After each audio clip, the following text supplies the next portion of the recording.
Hi, and good morning, everyone. Welcome to WOW South Florida by Mind Body Social and powered by T-Mobile. We are so excited to have you this Friday morning. So excited that it's Friday too.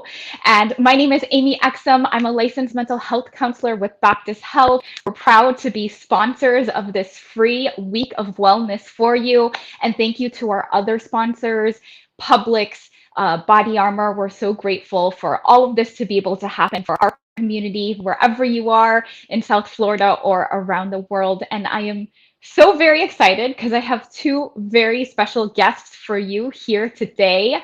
The first is Mr. Ellie Bravo, who I am very, very happy to be reunited with.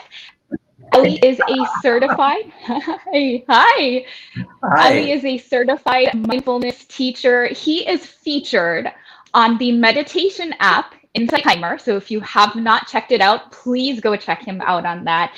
Ellie is in training to be a licensed marriage and family therapist. So we can't wait to have him in our group of mental health professionals. He's already there pretty much. And he also has this very interesting background where he spent decades as a journalist in media. So Ellie, so glad to have you here. Welcome.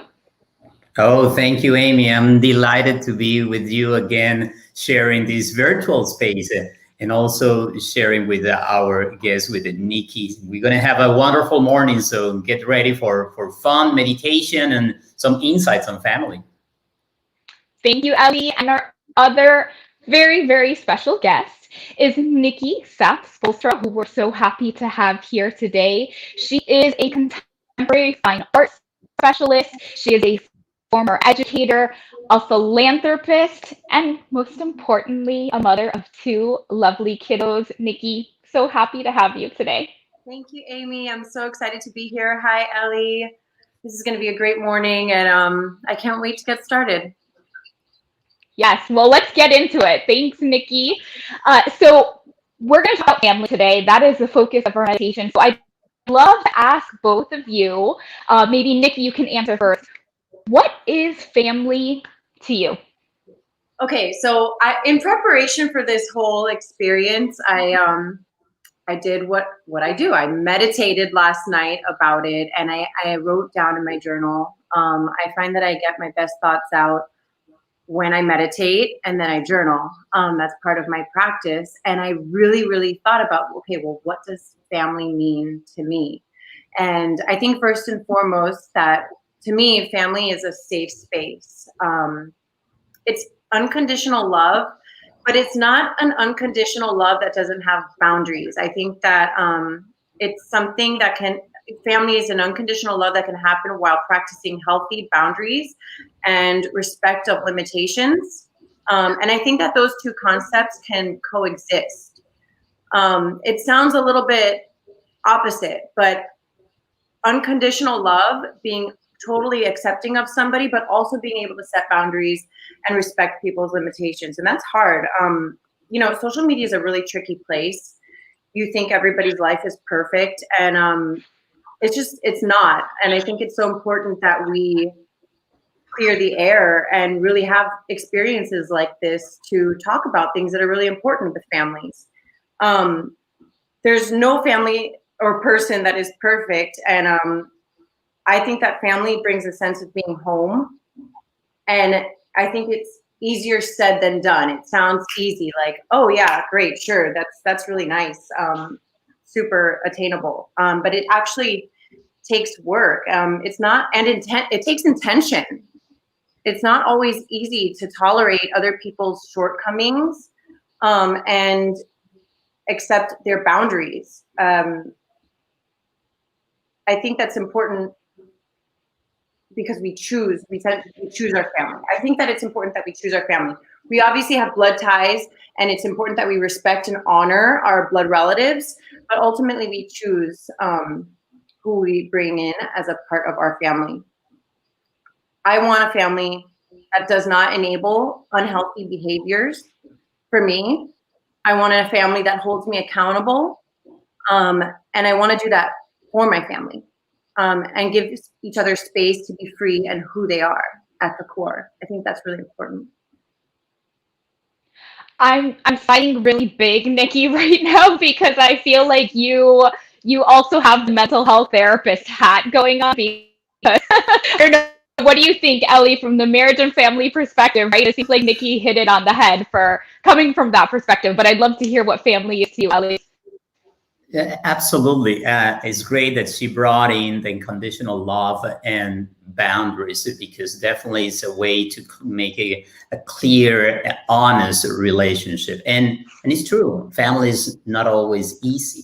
Family can be very challenging. I like to use that phrase from one of my teachers, Jack Cornfield, who says that family is the last frontier of spiritual and personal growth because it implies your responsibility and your part in the relationship and also from others around you. So it requires to be aware, to be loving, and also to be present. So it can be definitely challenging, but also it can be also very fulfilling.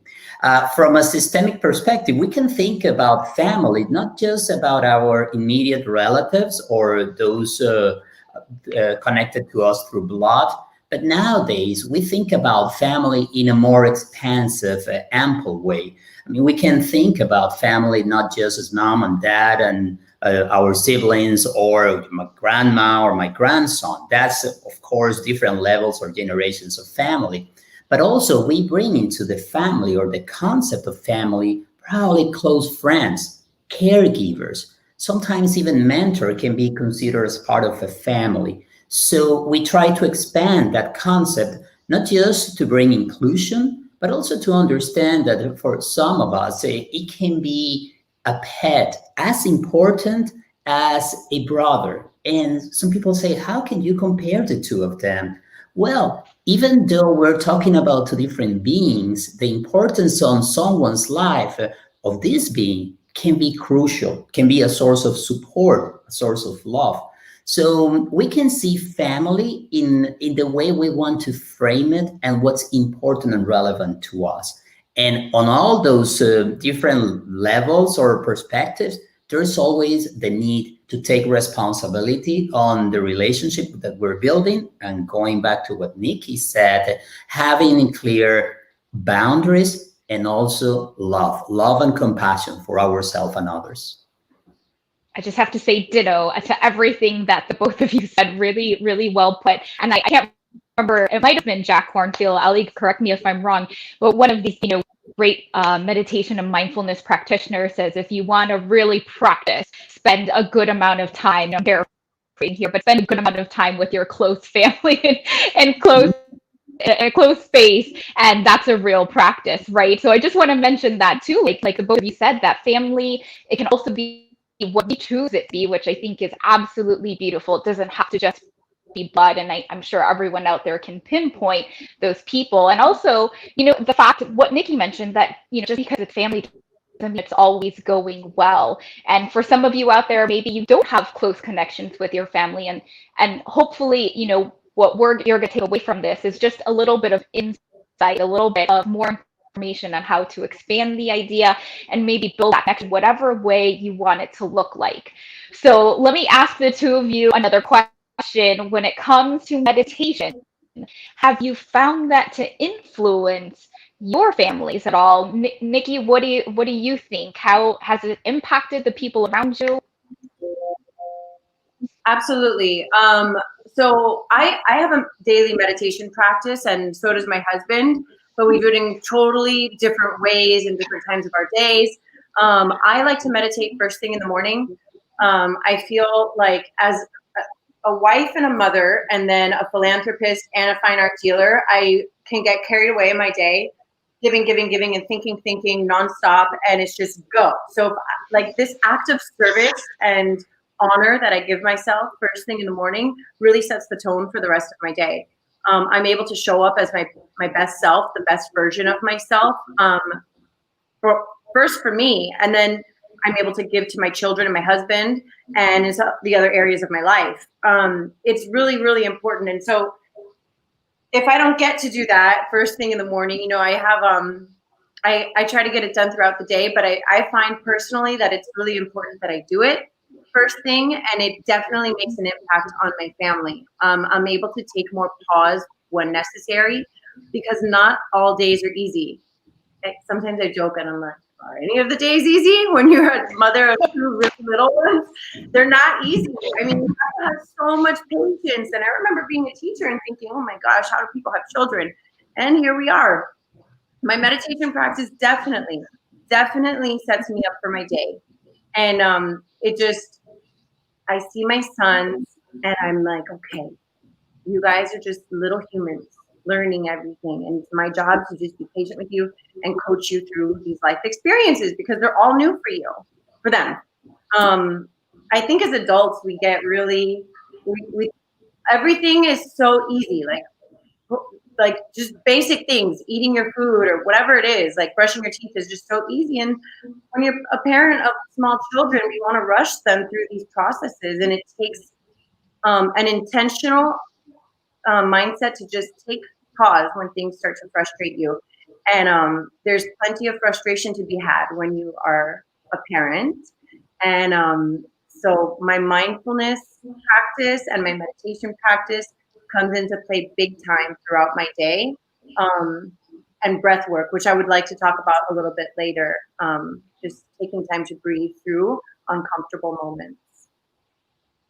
Nikki, what you said about being a little kid, I think that comment is so thoughtful because I think a lot of times, like you said, as adults, as adult human beings, we think, kids have it easy. I hear it a lot from people. Kids have it easy. We do everything for them. We work, we cook, we clean.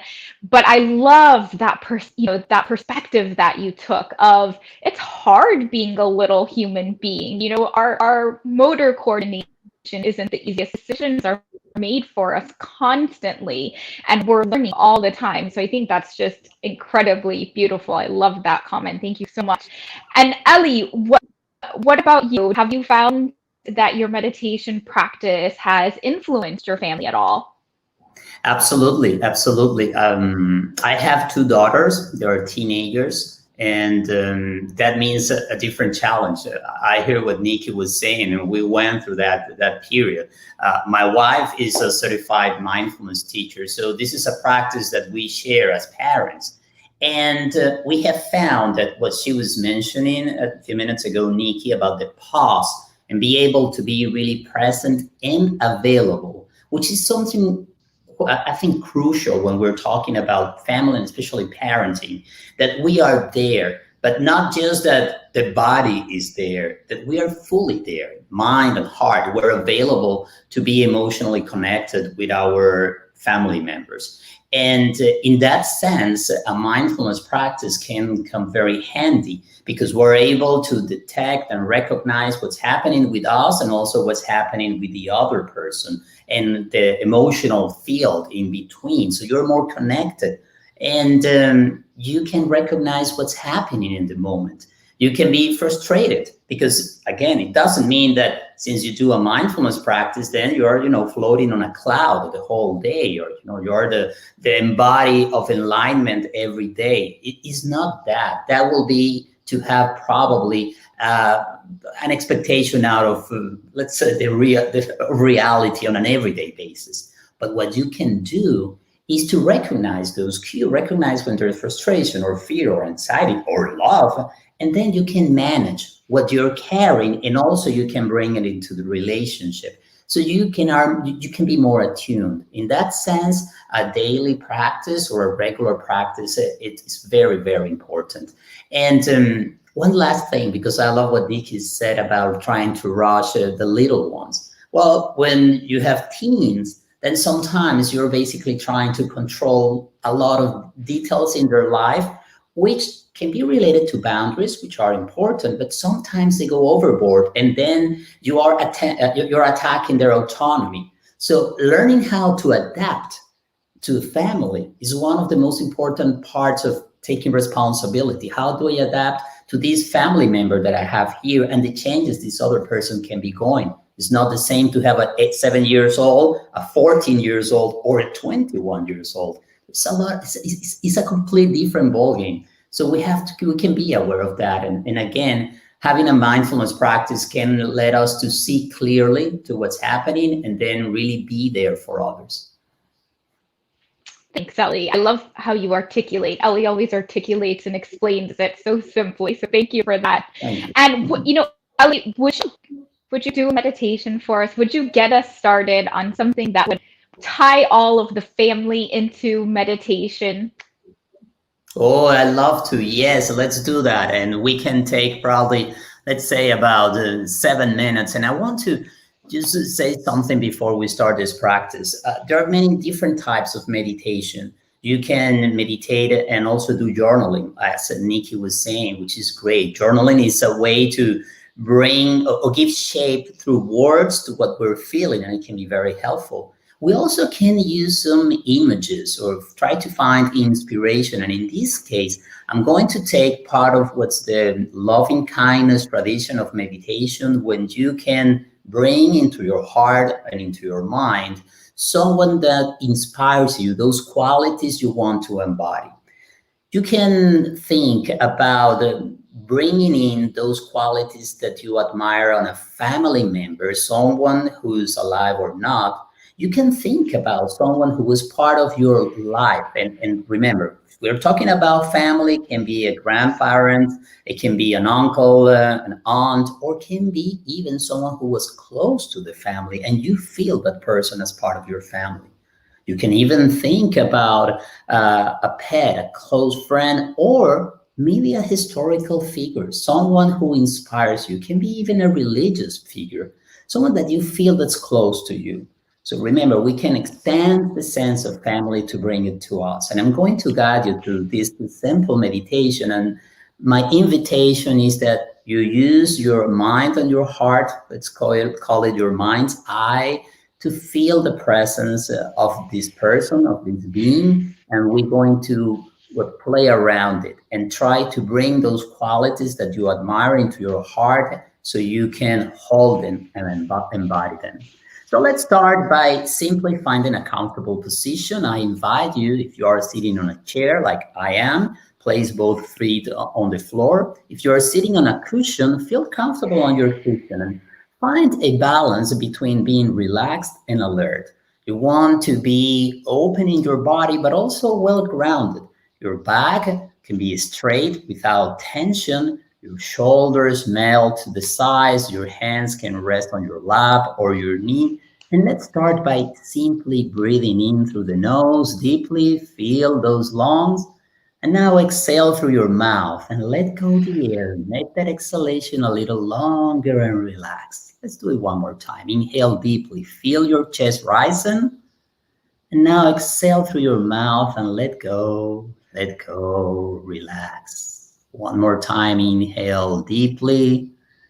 And now as you exhale, you might want to softly close your eyes and bring the breath to your nose. So now you are not controlling the breath, you're just letting the air come in and go out through your nose. And if you don't feel comfortable with your eyes closed, you can open them and find the space in front of you, or maybe you want to rest your gaze between your feet. But eyes open or closed, you're basically breathing and feeling the movement in your body. You might notice how your chest goes up and down, your abdomen expands, then relaxes. And remember, there is no need to control the breath. Just let it be as it is. Feel your body sitting, touching, relaxing. Feel your feet and your sitting bones. So there you are, halfway between heaven and earth, breathing.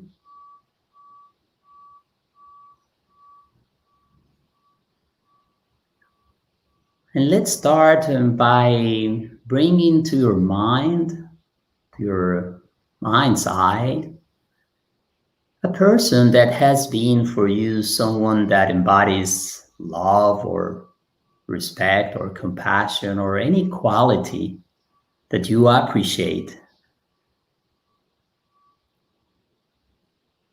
So it's a person that has been important in your life, and see if there's someone in your family,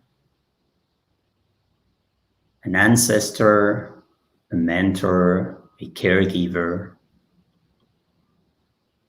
Try to bring that person to your mind's eye, and maybe that person can get close to you, or that being, that historical figure that you feel also as family.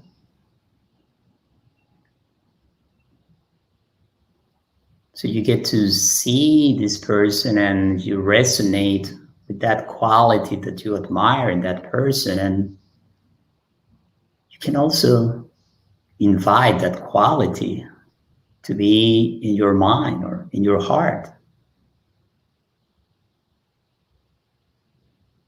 And a good way to do this is to invite this person or imagine this being coming next to you and then standing behind you. Just like you're getting that support, it's backing you, it's giving you strength and that quality that starts to radiate from you.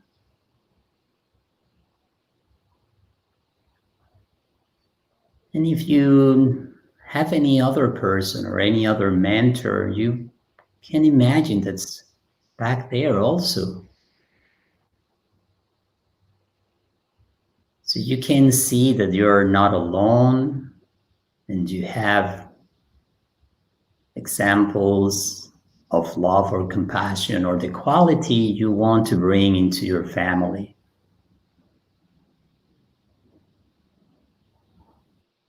There is a tradition or a history or an example that you can emulate. Some of those qualities are also in you.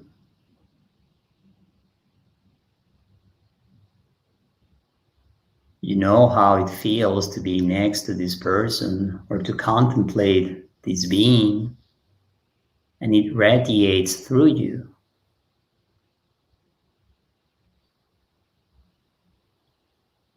Now, for a moment, you can imagine that it goes through you and into others, so that you can also embody these qualities. They take root and shape inside of you. So let's stay for a couple of seconds in silence and keep on breathing and feeling these figures, these beings, these family members holding your back, sharing their love and compassion with you, and you can also radiate and share that with others.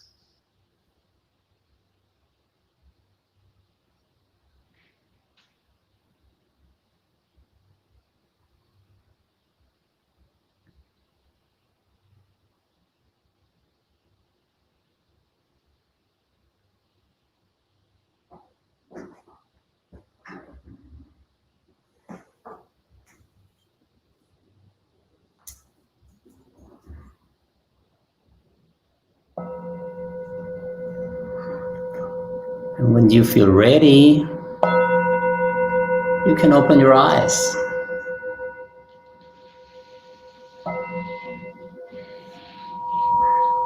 All right. Thank you very much for sharing this. Thank you, Ellie. I'm in the zone now. And I thank you so much. And I wanna get back to Nikki because I know that Nikki is busy being a mom and doing so many other things. And I know she's got to leave us shortly. So, Nikki, I just want to give you that moment because I know you said you wanted to talk a little bit about breath work. So I wanted to go back to you before you have to go.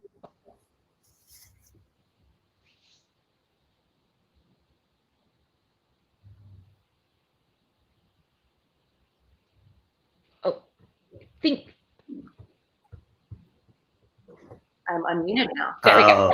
Thank you. First of all, Ellie, I want to thank you for that meditation because I've never actually done a meditation in which I visualize somebody that I want to emulate, and I think I'm going to take that with me today. Thank you very much for that. I wanted to touch on breath work because it's really one of my a question that was asked on my social media was how do I implement meditation with my little ones, and my sons are 2.5 and 10 months old. They're very, very little, so I don't really practice meditation with them. But what I do with my older son, the toddler, is I practice breath work with him. And it's so interesting because when I practice that with him, it really helps me. So I see him having a difficult moment and I hold his hands and I tell him to breathe, breathe. Let's take a breath and I count with him. 1, 2, 1, 2, in and out. Okay. And then I find that while he's having his toddler meltdown about why he can't play with whatever, I find myself getting a little bit worked up in that. What do I do? Oh my gosh, he's having a meltdown. And taking that pause with him to help him breathe and me doing it with him helps me also. And what it is that I don't expect him to become an expert in this, but if I tell him, hey, I see you're having a tough time. Do you want to take a couple breaths before we sort through this issue? Let's do that.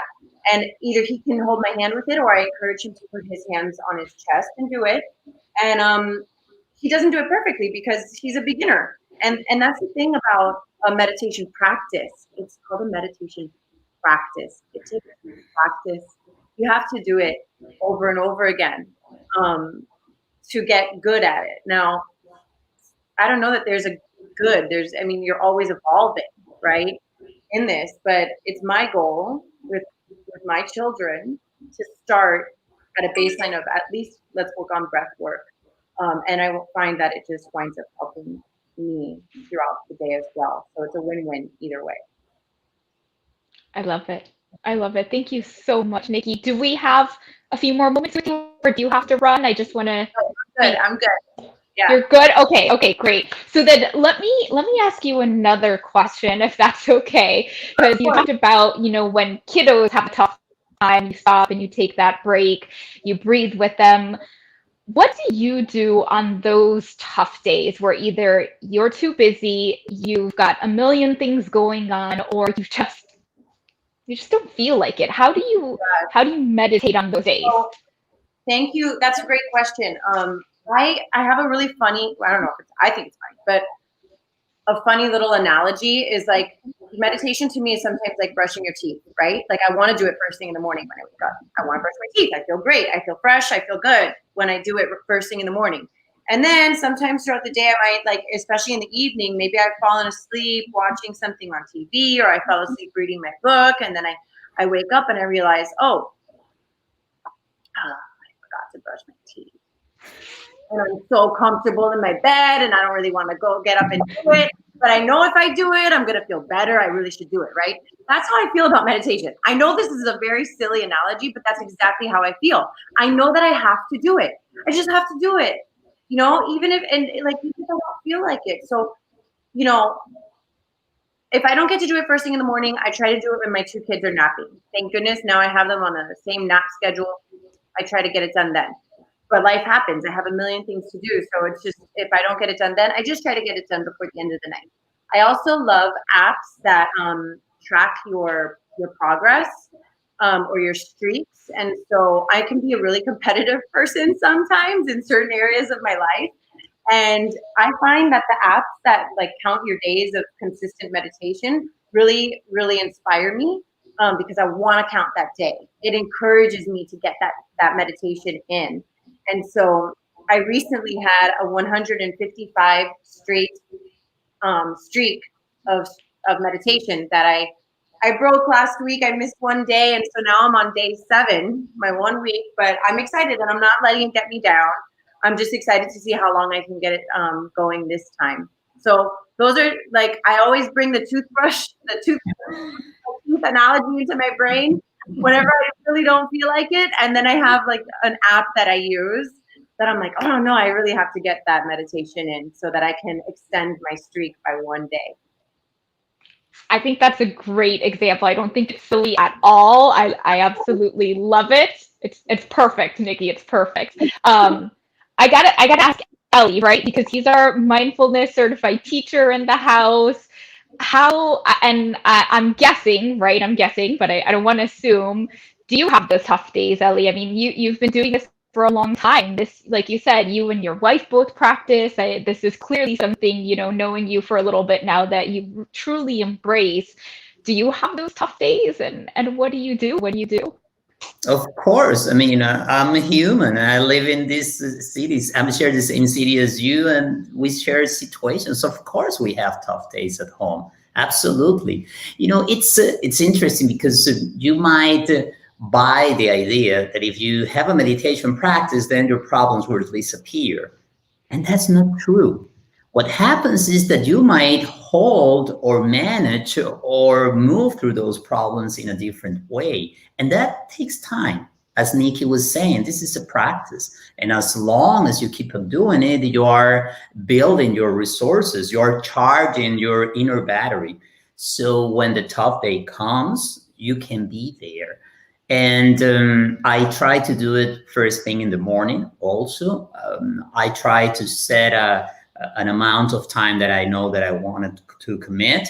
And sometimes, life happens and I don't do it. So then during the day, I might take some breaks. It can be 2-3 minutes or 5 minutes. Sometimes between clients, I take, 3 minutes and I connect with my breath. So I do brief mindful moments, and that helps a lot.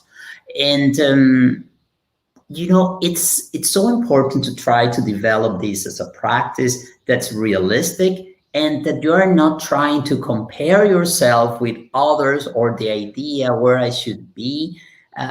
There is no good or bad when you are doing a practice. There is no like the right or wrong. You can become more skillful. You start to understand better the process. You can feel more comfortable.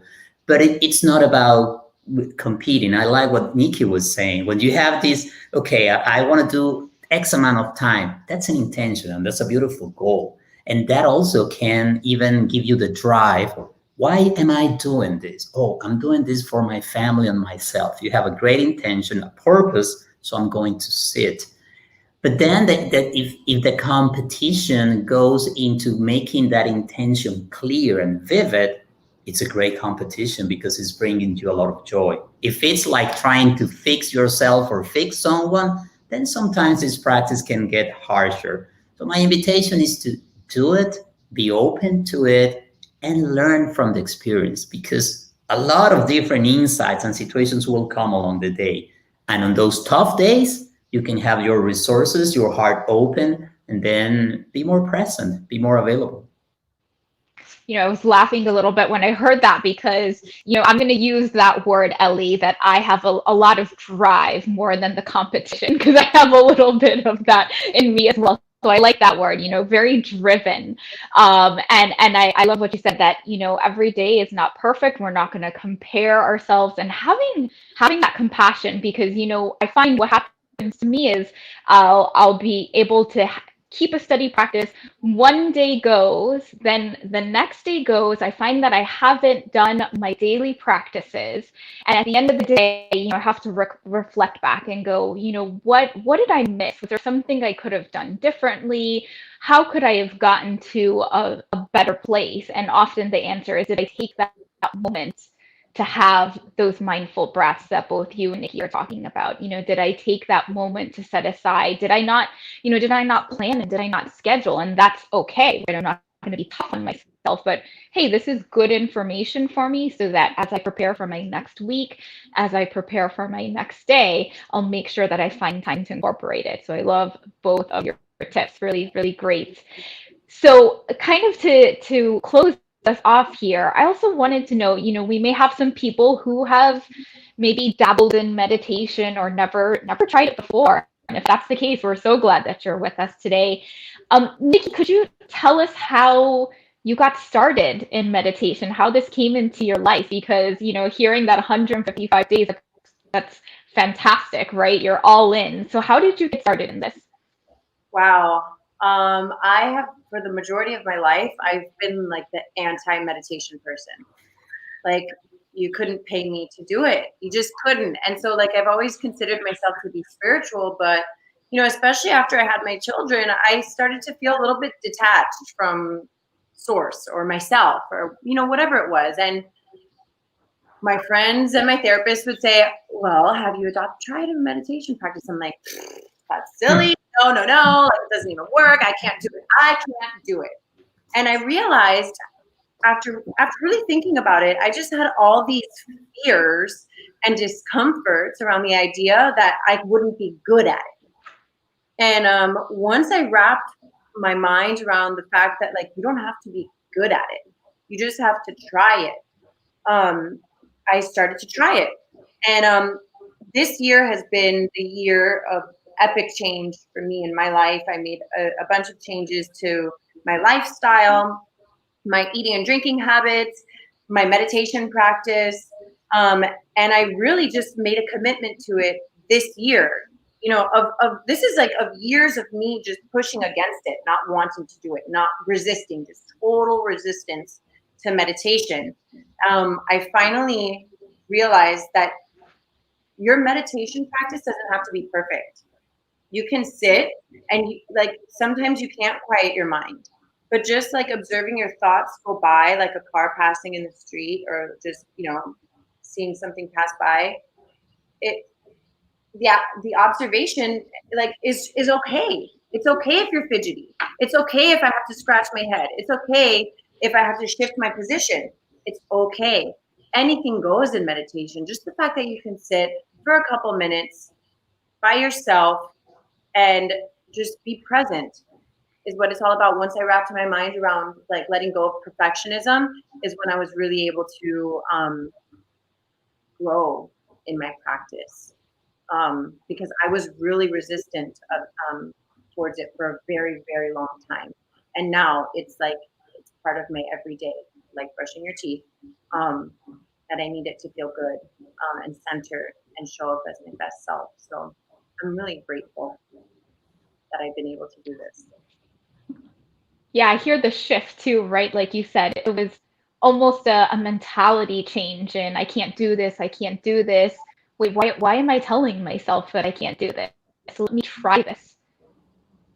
It's such a huge portion of not just meditation, but how we encounter everyday life, right? What do I tell myself I can and can't do? What do I believe? And is that really right? Am I looking at this correctly? So I think that that's an excellent point of how do we adjust the way that we think about things, the way that we address things. What are the misconceptions we have, right? That meditation has to look a certain way, that we have to sit and be still and be quiet and not scratch our head. So thanks for clarifying that for a lot of our viewers. And Ellie, what about you? How did you get started? I don't even actually, I realized I don't know the answer to that question. How did you even get started in all this, from media and journalism to where we are today? Yeah, I would say out of curiosity. I say, I started with yoga, and I've been doing yoga for more than 25 years. So yoga, meditation is part of yoga, or you can think about yoga as a moving meditation.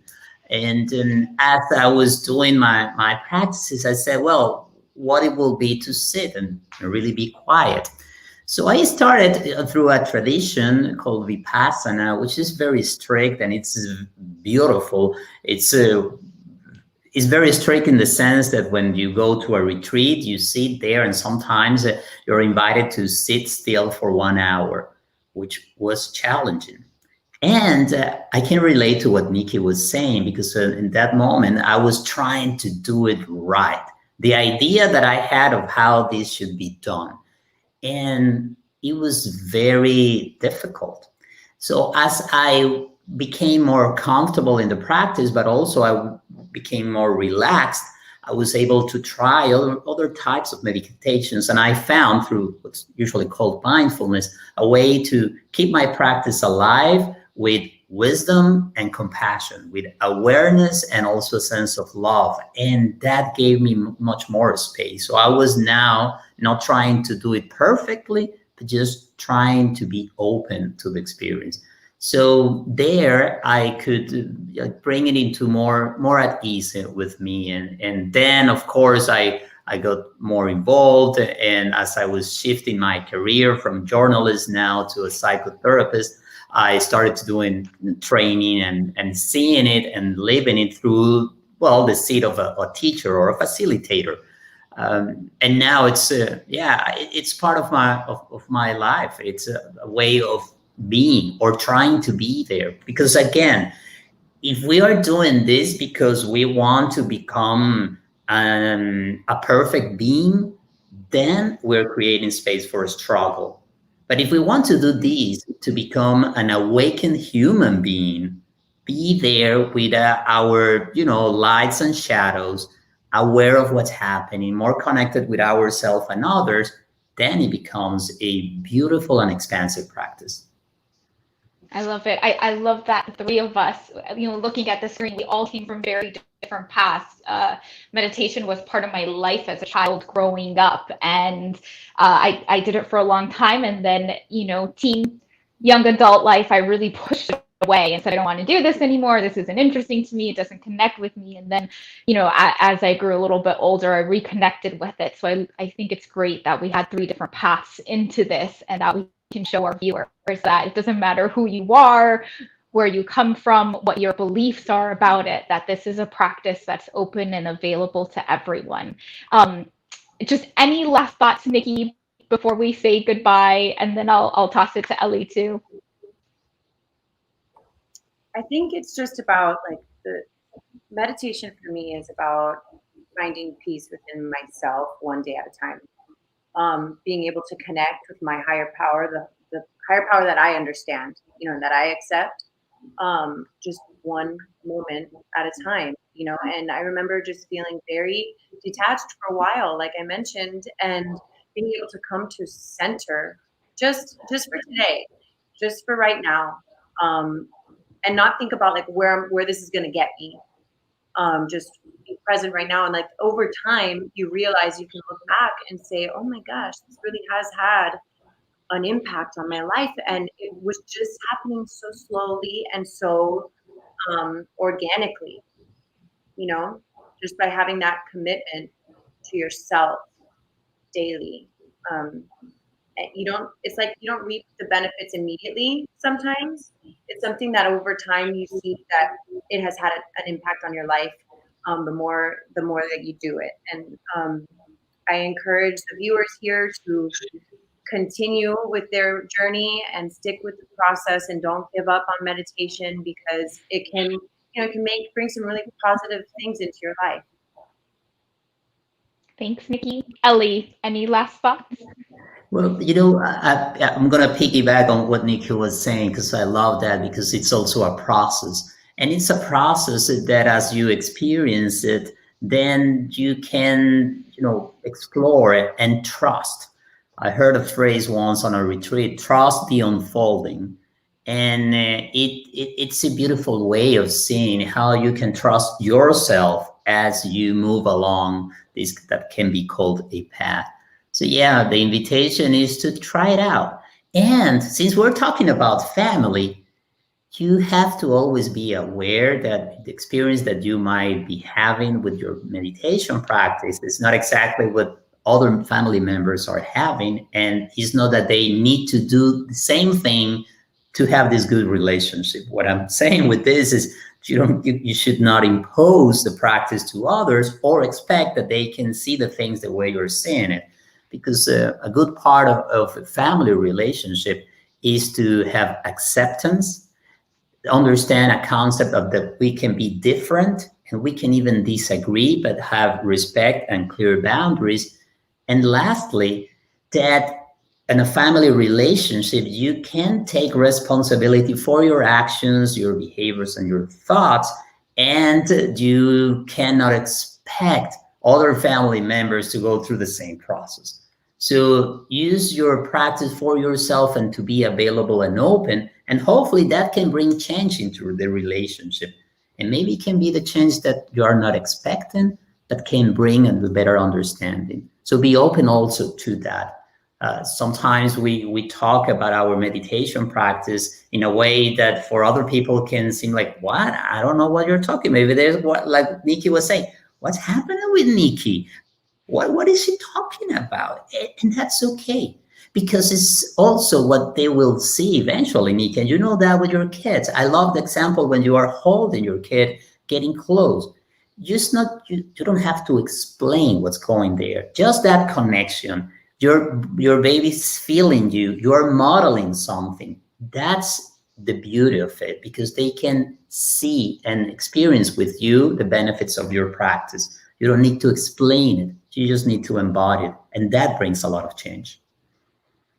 Thank you, Ellie. Thank you, Ellie. Thank you, Nikki, both of you for taking time out of your day to be here for our viewers, to share your insights and your experiences and how this personally touches you and your family.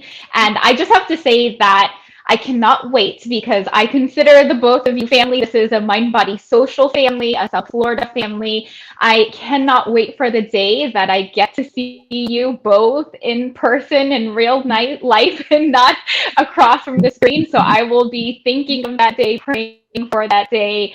Thank you so much for being here. Thank you to our audience for logging in. And of course, thank you to Mind Body Social, T-Mobile, Publix, Baptist Health for providing this to our community for free. Definitely, we are not done with this week yet. Check out the website, WoWSoFlo.com, for more events to come. And again, everybody have a lovely and safe weekend. Enjoy the rest of your Friday and be well. Thank you so much, Bye everyone. bye. Bye.